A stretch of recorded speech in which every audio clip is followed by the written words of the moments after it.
Hello guys, current affairs funda में आप सभी का स्वागत है। मैं हूं आपके साथ अभिषेक शर्मा और आज के इस वीडियो सेशन में हम 15 जून तक के सभी इंपॉर्टेंट करंट अफेयर्स कवर करने वाले हैं। हमेशा की तरह आप इस वीडियो को अंत तक जरूर देखिएगा। आज भी आपको काफ़ी कुछ जानने के लिए मिलेगा। सेशन की शुरुआत करने से पहले आप सभी को बताना चाहूँगा, यदि आप हमारी daily current affairs PDF, weekly PDF, monthly PDF और हर महीने के banking and economic awareness PDF चाहते हैं तो करंट अफेयर्स फंडा का 1 ईयर मेंबरशिप प्लान आप ज्वाइन कर सकते हैं, जिसका लिंक आपको वीडियो के डिस्क्रिप्शन में या फिर फर्स्ट कमेंट में मिल जाएगा। आपको बता दें, इस 1 ईयर मेंबरशिप प्लान के तहत जितना भी हमारा PDF कंटेंट है वो हम आपको 1 साल तक के लिए प्रोवाइड कराते हैं, जिसे आप डाउनलोड कर सकते हैं, प्रिंट आउट भी निकलवा सकते हैं। इसके लिए चाहे तो आप करंट अफेयर्स फंडा ऐप को यूज़ कर सकते हैं या फिर अपने लैपटॉप या सिस्टम की मदद से वेब लॉगिन भी कर सकते हैं। कोई भी आपका एग्जाम हो, बैंकिंग, SSC, रेलवे या फिर स्टेट PCS, जहाँ पर भी जनरल अवेयरनेस या करंट अफेयर्स पूछे जाते हैं, सभी एग्जाम्स के लिए हमारे PDF कंटेंट काफ़ी यूज़फुल है। दूसरा कोर्स हमारा बैंकिंग अवेयरनेस का है। कंप्लीट बैंकिंग अवेयरनेस हमने आपको इसमें पढ़ाया है।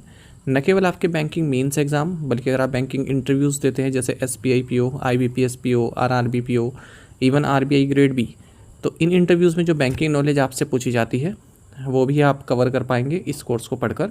साथ ही साथ SSC, रेलवे, स्टेट PCS जैसे एग्जाम्स में इंडियन इकोनॉमी के की कंसेप्ट्स पर जो क्वेश्चन पूछे जाते हैं, जैसे GDP पर क्वेश्चन पूछे जाते हैं, 5 ईयर प्लान पर क्वेश्चन पूछे जाते हैं और नीति आयोग पर क्वेश्चन पूछे जाते हैं, RBI, SEBI, NABARD, SIDBI, IRDI, different types of banks in India, जैसे private sector banks, public sector banks, small finance bank, private bank, money market, capital market, types of poverty, types of inflation, types of unemployment, economic terms, financial terms और Indian economy संबंधी जितने भी schemes हैं A to Z सब कुछ cover किया गया है। यदि आप इंडियन इंश्योरेंस सेक्टर के एग्जाम्स दे रहे हैं तो इंश्योरेंस सेक्टर से रिलेटेड भी एक डेडिकेटेड चैप्टर इसमें दिया गया है, जिससे इंश्योरेंस के बेसिक्स आपके क्लियर हो जाएंगे।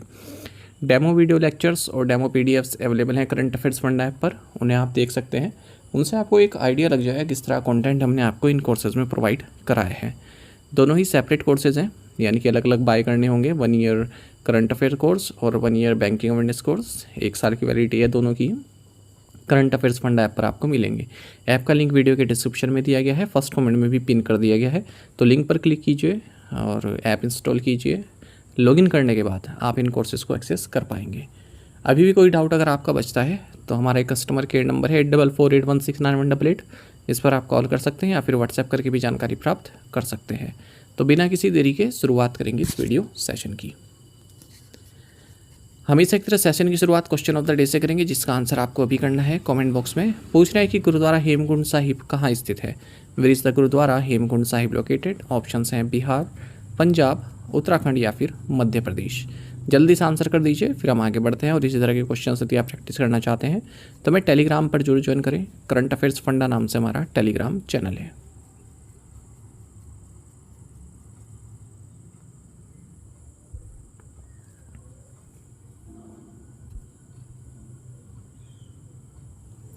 Who has been recommended by the Financial Services Institutions Bureau FSIB for the post of CEO and MD of LIC? वित्तीय सेवा संस्थान ब्यूरो ने LIC के CEO और MD के पद के लिए किसकी सिफारिश की है या किसके नाम की सिफारिश की है? ऑप्शंस आपके सामने है। सही आंसर ऑप्शन बी है, R Doraiswamy. Financial services institutions bureau ने डोराईस्वामी रामचंद्रन या फिर आप कहेंगे R डोराईस्वामी, इनके नाम को आगे किया है chief executive officer and managing director यानी कि CEO एंड MD पोस्ट के लिए life insurance corporation of India में, LIC में। ठीक है, और डोराईस्वामी आपको बता दें मैनेजिंग डायरेक्टर रहे हैं सितंबर 2023 से ही LIC में। फ़िलहाल गवर्नमेंट ने जो मिस्टर भानु हैं इनको रिस्पॉन्सिबिलिटी दी है CEO एंड MD की LIC के 8 जून 2025 से, क्योंकि जो अब तक CEO एंड MD थे उनका कार्यकाल पूरा हो चुका है। Which travel company recently partner with Muthoot forex to expand its travel card services? हाल ही में किस ट्रैवल कंपनी ने अपनी ट्रैवल कार्ड सेवाओं का विस्तार करने के लिए मुथूट फोरेक्स के साथ साझेदारी की है? ऑप्शंस आपके सामने हैं। सही आंसर ऑप्शन डी है, थॉमस कुक। तो देखिए, ट्रैवल कंपनी है थॉमस कुक, इसने स्ट्रेटेजिक पार्टनरशिप साइन किया है मुथूट फोरेक्स के साथ, जो कि मुथूट ग्रुप का फॉरेन एक्सचेंज डिवीज़न है। और इसके ज़रिए इनकी जो borderless travel and study buddy cards हैं उनके रीच को बढ़ाना चाहते हैं। Through this collaboration both prepaid forex cards will now be available across Muthoot's extensive network of over 7,000 branches, including 43 full-fledged forex branch across India's metros, mini metros, tier 2 to tier 4 source markets. The newly declared Greater Flamingo Sanctuary is located in which district of Tamil Nadu? नव घोषित greater flamingo अभ्यारण्य तमिलनाडु के किस जिले में स्थित है? Options आपके सामने हैं। सही आंसर ऑप्शन डी है, रामनाथपुरम।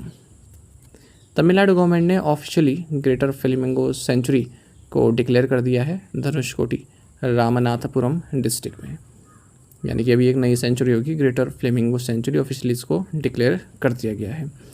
और ये जो एरिया है पूरा ये gulf of Mannar biosphere reserve के तहत आता है, और mangrove, sand dunes, mud flats, marshes सभी अवेलेबल रहते हैं यहाँ पर।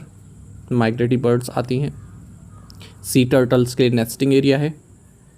What is the new proposed loan to value ratio for gold loans under rupees 2.5 lakh as announced by RBI? RBI द्वारा घोषित 2.5 लाख रुपए से कम के स्वर्ण ऋण के लिए नया प्रस्तावित ऋण से मूल्य अनुपात कितना है? राइट आंसर ऑप्शन डी है 85%। देखिए, इससे पहले मैं आपको ये बता दूं कि लोन टू वैल्यू रेशियो क्या होता है। यानी कि आप इस तरह समझ सकते हैं कि आपने मान लीजिए आप बैंक में लोन लेने गए, तो आपने 1 लाख रुपए आपने 1 लाख रुपए का लोन, 1 लाख रुपए की वैल्यू जितना गोल्ड आपने बैंक में अपना गिरवी रख दिया। मतलब जो आपने गोल्ड रखा है उसकी वैल्यू 1 लाख रुपए की है, ठीक है। उसके बदले आपको जो बैंक लोन देगा ना, वो अब तक देता है 75%, यानी कि 75,000 रुपये अब तक आपको लोन मिलता है। 1 लाख रुपए की वैल्यू की अगर आप गोल्ड बैंक में गिरवी रखते हैं, उसके बदले आपको लोन चाहिए, तो 75,000 रुपये आपको बैंक लोन देता है, ठीक है।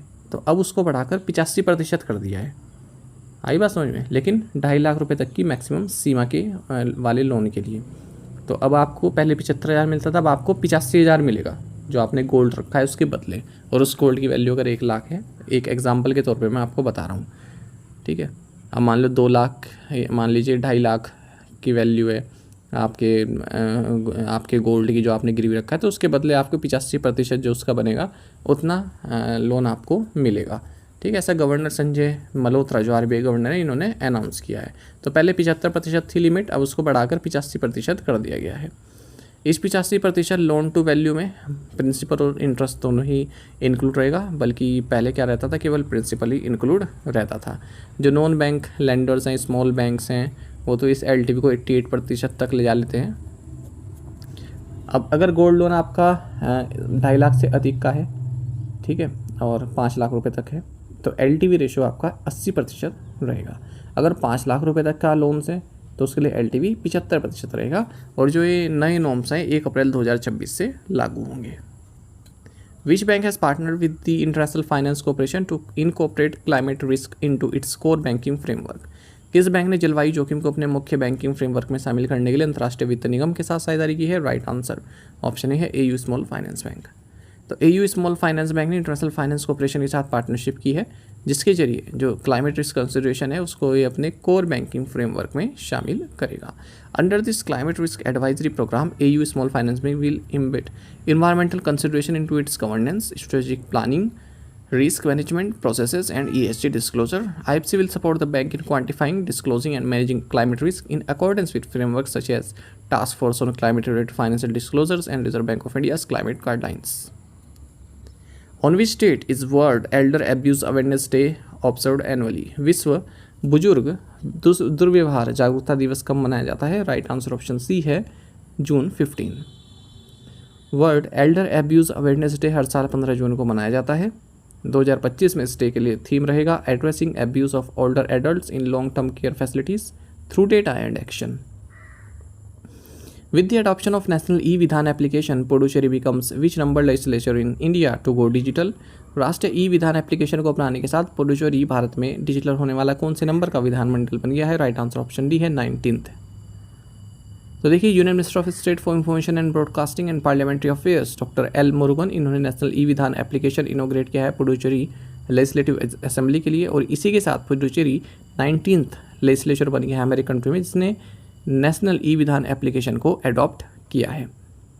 और आपको बता दें, जो इनिशिएटिव है ये 100% सेंट्रल असिस्टेंस प्राप्त इनिशिएटिव है मिनिस्ट्री ऑफ पार्लियामेंट्री अफेयर्स के द्वारा। What is India's rank in the climate change performance index 2025? जलवायु परिवर्तन प्रदर्शन सूचकांक 2025 में भारत का स्थान क्या है? ऑप्शंस आपके सामने है। सही आंसर ऑप्शन बी है 10th। देखिए भारत ने 10th पोजीशन प्राप्त की है क्लाइमेट चेंज परफॉर्मेंस इंडेक्स 2025 में, और टॉप 3 पोजीशंस हालांकि खाली रही हैं। कोई भी क्लाइमेट चेंज परफॉर्मेंस इंडेक्स में इतना अच्छा स्कोर नहीं कर पाया कि टॉप 3 पोजीशन हासिल कर पाए, ठीक है, यानी कि कोई भी वेरी हाई कैटेगरी में नहीं रह पाया है, या फिर जितने भी पैरामीटर्स हैं क्लाइमेट चेंज मिटिगेशन के उस पर खरा उतर पाया है। हालांकि अगर हम वैसे देखें कि फिर सबसे ऊपर कौन है, तो डेनमार्क है सबसे ऊपर, यानी कि 4th प्लेस पर है। शुरुआत के 3 प्लेस खाली है, 4th प्लेस पर डेनमार्क आता है। डेनमार्क के बाद फिर नीदरलैंड्स है 5 नंबर पर, 5th नंबर पर यूनाइटेड किंगडम 6th पर है, 7th पर फिलीपींस, 8 पर मोरक्को, 9 पर नॉर्वे और 10 पर भारत। सबसे लास्ट में ईरान है 67th पोजीशन पर। अब देखिए जो 60 out of 64 countries responsible over 90% of global green house gas emission, केवल 22 ही क्लाइमेट चेंज परफॉर्मिंग इंडेक्स 2025 में प्रोग्रेस करते हुए दिख रहे हैं, बल्कि जो 42 कंट्रीज़ हैं वो पीछे हटते दिख रहे हैं। G20 countries account for over 75% of world green house gas emissions with 14 of their countries receiving a low or very low CCPI score. अब जो G20 कंट्रीज़ की बात करें, जो भी उसमें आती हैं 19 कंट्रीज़, और एक EU आती है और एक अफ्रीकन यूनियन आती है, तो वर्ल्ड का जो ग्रीन हाउस गैस एमिशन से 75% इन्हीं का कंट्रीब्यूशन रहता है, और उसमें 14 कंट्रीज़ ऐसी हैं जिनका काफ़ी लो स्कोर रहा है। हालांकि इंडिया और यूनाइटेड किंगडम ऐसी 2 G20 कंट्रीज़ हैं जो अपने सही ट्रैक पर चल रही हैं green house gas emissions per capita को लो करने के लिए। भारत 2 पायदान हालांकि नीचे उतरा है, इंडिया की रैंक 10th है इस 2025 CCPI इंडेक्स में। हालांकि भारत ने अच्छा स्कोर किया है green house gas emissions and energy use categories में, और मीडियम रहा है क्लाइमेट पॉलिसी में, लो रहा है रिन्यूएबल एनर्जी में। CCPI पब्लिश किया जाता है जर्मन वॉच, CN इंटरनेशनल और न्यू क्लाइमेट इंस्टीट्यूट द्वारा। 4 कैटेगरीज में परफॉर्मेंस देखी जाती है। पहला है green house gas emissions 40% weightage, renewable energy 20% weightage, energy use 20% weightage, climate policy 20% weightage. In which countries the Fuego volcano located? Fuego ज्वालामुखी किस देश में स्थित है? राइट आंसर ऑप्शन डी है ग्वाटेमाला। ग्वाटेमाला में जो है फ्यूगो वोल्केनो इरप्ट हुआ है। ग्वाटेमाला की कैपिटल ग्वाटेमाला सिटी की है, करेंसी यहाँ की क्वेट्सल है।